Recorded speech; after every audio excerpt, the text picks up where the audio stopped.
أسجل لكم في فيديو جديد. أهلا بكم.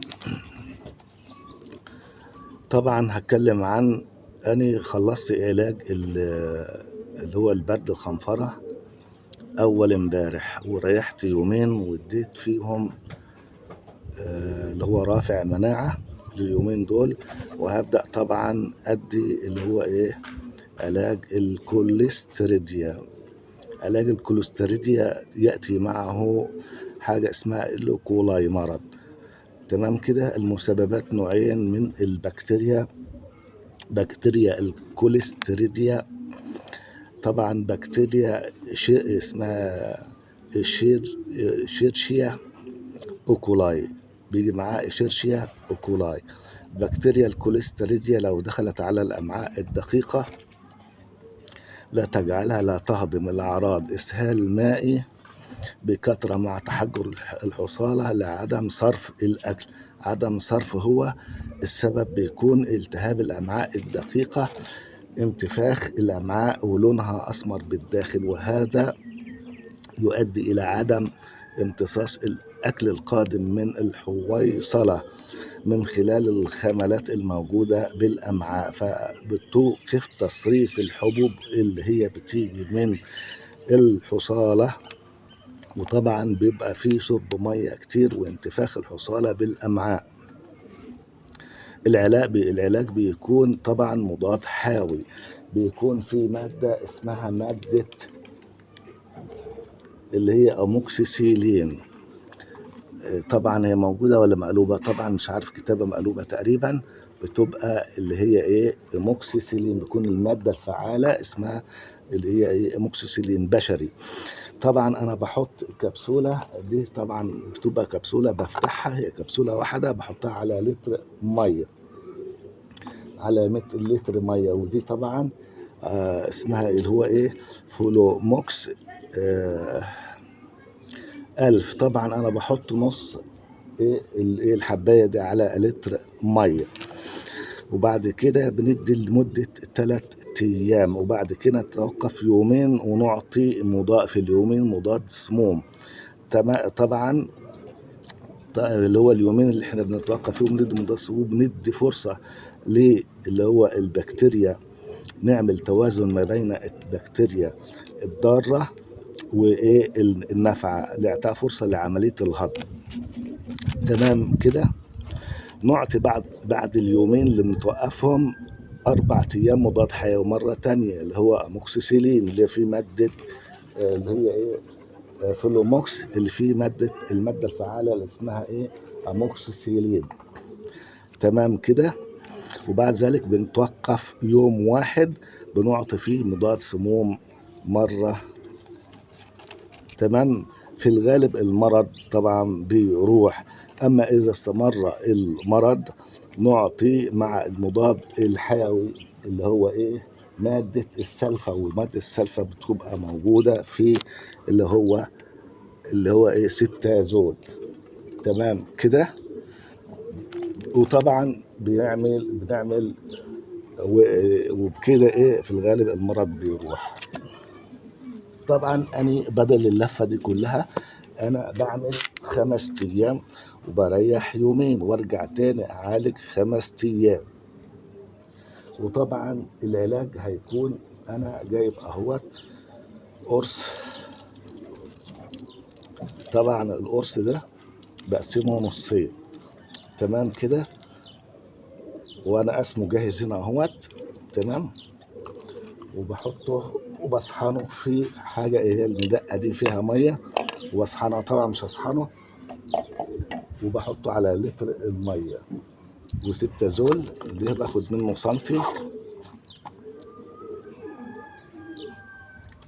برجه الأول.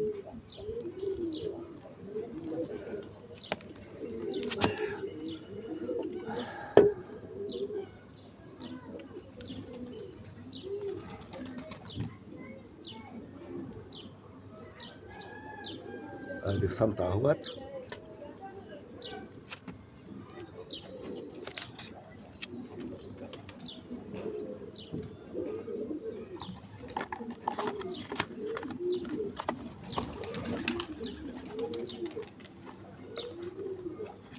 وطبعا ده فلاجيل. تمام.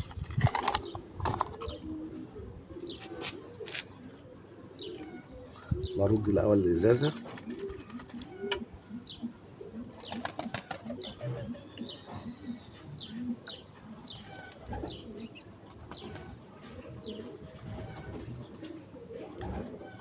وبحط سنتي.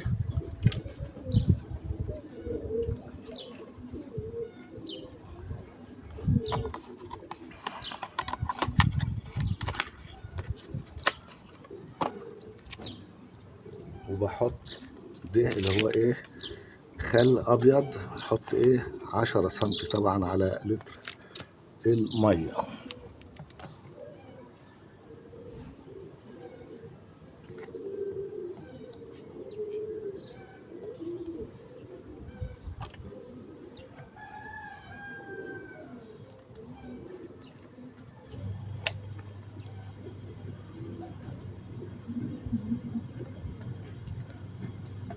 دي طبعا اهو 2.5، يبقى كده 5 سنتي. تمام.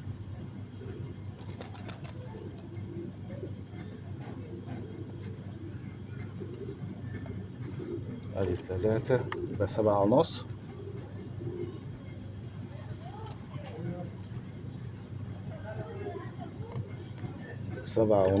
كده 10 سنتي. طبعا انا بحط 10 سنتي من الخل ده على لتر ميه. طبعا انا بجهز الازازه اهيت. الازازه ديت نصها اهوت حوالي لتر. هي طبعا هي زياده عن ايه 2 لتر، دي تقريبا 2.5 وشويه، دول حوالي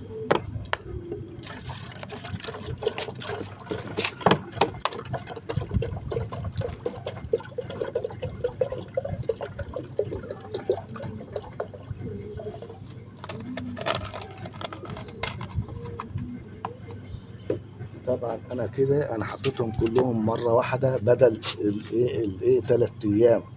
احط ادي مضاد حيوي وبعد كده رايح يومين وادي غسيل كلوي، وبعد كده اقوم ايه مد ايدي في الحاله ان انا ايه في الغالب ان انا المجموعه ديت مجموعه العلاج دي يعني بتنفع وبتحل المشكله بتاعت اللي هي ايه الكوليستريديا والكوكسيديا اللي بيجوا الاثنين مع بعض. وبقلبها وبحطها طبعا للطير. انا طبعا هحطها دلوقتي، وانا كده بكتفي بالفيديو شويه دول. وطبعا كده ان شاء الله بسيب العلاج قدام الحمام او الطير حوالي من 7 ايام ل10 ايام، لان ده بيبقى مرض صعب مميت. والله العظيم انا في النهارده شايل فيه يعني حمامه ميته، وهي نفس الاعراض بتاعت الكوليستريديا والكوكسيديا. وان شاء الله هيجيب نتيجه. وقبل ما انهي الفيديو اعمل اشتراك، واشكركم ومع السلامه.